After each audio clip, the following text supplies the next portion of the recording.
జగన్ రెడ్డి నేతృత్వంలో ఉన్నటువంటి రాక్షస మోక అడ్డు తగులుతూనే ఉంటుంది. అది వాళ్ళకి శరా మామూలే. ఎందుకంటే రాష్ట్రంలో ఎటువంటి మంచి జరగకూడదు, ప్రజలు ఎవ్వరికీ కూడా ఎటువంటి లబ్ధి చేకూరకూడదు, మన బిడ్డల భవిష్యత్తు ఎప్పటికీ కూడా బాగుండకూడదు. ఇది జగన్మోహన్ రెడ్డి గారికి చాలా ఆనందకరమైనటువంటి విషయం. ప్రజలు బాధలు పడుతూ ఏడుస్తూ ఉంటే ఆయన ముసిముసి నవ్వులు నవ్వుతూ ఉంటాడు. అందుకని ఆయన అందరూ కూడా సైకో అన్న బిరుదు ఆయనకి ఇవ్వటం జరిగింది. ఇక మెడికల్ కాలేజీ విషయానికి వస్తే వైఎస్ఆర్ కాంగ్రెస్ పార్టీ కొన్ని దొంగ సంతకాలు పోగేసుకుని ఏదో ప్రజలు పెద్ద ఎత్తున దీనిపైన తిరుగుబాటు చేస్తా ఉన్నారంట. ఇది అసలు ఏమాత్రం కూడా సరైనటువంటి విధానం కాదంట. అందుకని చెప్పి ఆ తాడేపల్లి ప్యాలెస్ లో కూర్చుని కొన్ని దొంగ సంతకాలు తయారు చేసుకుని గవర్నర్ గారి దగ్గరికి బయలుదేరాడు జగన్మోహన్ రెడ్డి. దేనికి? పీపీపీ విధానంలో, పబ్లిక్ ప్రైవేట్ పార్ట్నర్షిప్ విధానంలో మెడికల్ కాలేజీల ఏర్పాటుకు వ్యతిరేకంగా జగన్మోహన్ రెడ్డి గారు ఇవాళ ఎగేసుకుంటా గవర్నర్ గారి దగ్గర వెళతా ఉన్నాడు సాయంత్రం 4 గంటలకి. ఈ సందర్భంగా జగన్మోహన్ రెడ్డి ఎంత పెద్ద అబద్ధాల కోరో, చేసేటటువంటి పనులు ఒకలాగా, మాట్లాడేటటువంటి మాటలు ఇంకొకలాగా ఏ విధంగా ఉంటాయో, ఢిల్లీలో మరి ఇదే పీపీపీ విధానం గురించి, పీపీపీ విధానంలో మెడికల్ కాలేజీ ఏర్పాటుకి సంబంధించి ఢిల్లీలో పార్లమెంట్ లో వీళ్ళు ఏం చేశారో, ఇక్కడికి వచ్చి గల్లీల్లో ఎటువంటి నాటకాలు ఆడుతా ఉన్నారో ఇప్పుడు ఒకసారి చూద్దాం. రాష్ట్ర ప్రజలందరూ కూడా గతంలో కూడా అనేక నాటకాలు చూశారు.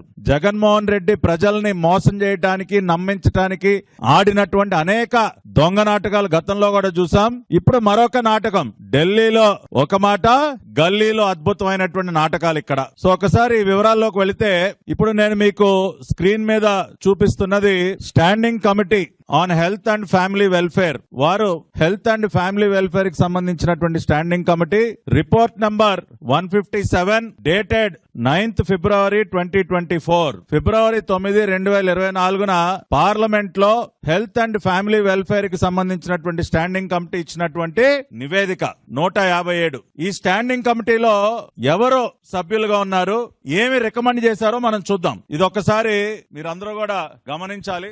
ఇది స్టాండింగ్ కమిటీలో మెంబర్స్ గా ఉన్నటువంటి వారి జాబితా. చైర్మన్ భువనేశ్వర్ కలిత, అదేవిధంగా రాజ్యసభ నుంచి ఒక 9 మంది సభ్యులు, మిగతా వారంతా కూడా లోక్సభ నుంచి ఉన్నారు. లోక్సభ నుంచి ఎవరు సభ్యులుగా ఉన్నారన్నది ఒకసారి చూస్తే శ్రీమతి మంగళ్ సురేష్ అంగడి, మిస్ భావన గవాలి, శ్రీ మద్దిల గురుమూర్తి. ఈ పేరు ఎక్కడో విన్నట్టుంది కదా మీ అందరికి. శ్రీ మద్దిల గురుమూర్తి, ఎం గురుమూర్తి, డాక్టర్ గురుమూర్తి మీ అందరికీ కూడా బాగా పరిచయం ఉన్నటువంటి పేరు, విన్నటువంటి పేరు. ఎవరి గురుమూర్తి గారు? తిరుపతి పార్లమెంట్ ఎంపీ జగన్మోహన్ రెడ్డి గారి వ్యక్తిగత doctor, personal doctor. Jaganmohan Reddy గారికి నిత్యం వైద్య సేవలు అందించినటువంటి ఆయన పర్సనల్ డాక్టరు ఈ గురుమూర్తి గారు. ఆయన వైఎస్ఆర్ కాంగ్రెస్ పార్టీ తరఫున గతంలో ఒకసారి తిరుపతి ఎంపీగా పనిచేశారు, ఇప్పుడు కూడా తిరుపతి ఎంపీగా కొనసాగుతా ఉన్నారు ఆయన. సో అటువంటి గురుమూర్తి గారు ministry of health and family welfare కి సంబంధించినటువంటి పార్లమెంట్ స్టాండింగ్ కమిటీలో ఆ రోజున 2023-24లో సభ్యుడిగా ఉన్నారు. సభ్యుడిగా ఉండి ఆయన సంతకం చేసి మిగతా ఎంపీలతో కలిపి ఆయన కూడా సంతకం చేసి వారు ఇచ్చినటువంటి రిపోర్ట్ ఏంటో ఇప్పుడు చూద్దాం.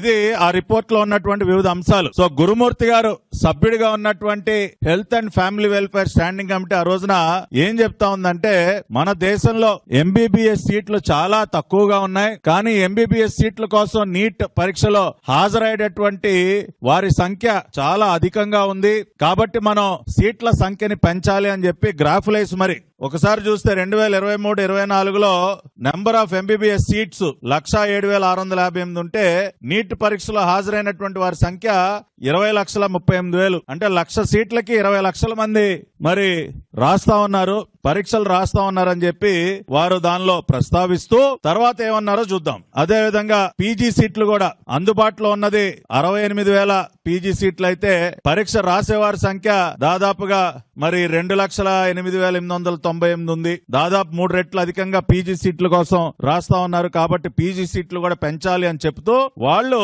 ప్రపోజ్ చేసింది ఏంటో ఇప్పుడు చూద్దాం. ఇదిగోండి, పెద్ద అక్షరాలతో స్క్రీన్ మీద వేసి మరీ చూపిస్తా ఉన్నాం. డాక్టర్ గురుమూర్తి జగన్మోహన్ రెడ్డి వ్యక్తిగత వైద్యుడు, ప్రతినిత్యం జగన్మోహన్ రెడ్డికి మందులు ఇచ్చినటువంటి డాక్టరు. ఈయన గారు పాదయాత్ర అని చెప్పి ఆ రోజుల్లో రోడ్డు పైన వీధి నాటకాలు వేసినటువంటి సందర్భంలో ఈయనతో పాటు పాపం నడిచి ఆయన కాళ్ళకు ఆయింట్మెంట్లు రాస్తూ వాళ్ళ ఇంట్లో మనిషి డాక్టర్ గురుమూర్తి జగన్మోహన్ రెడ్డి ఇంట్లో మనిషి, జగన్మోహన్ రెడ్డి పర్సనల్ డాక్టర్. ఆయన health and family welfare standing committee సభ్యుడిగా ఉంటూ ఆయన ఏం చెప్పారు, వాళ్ళు ఏం రికమెండ్ చేశారు, encouraging private investment in medical education is another avenue to explore. Medical education sector లో ప్రైవేట్ ఇన్వెస్ట్మెంట్ ని ఎంకరేజ్ చేయాలి.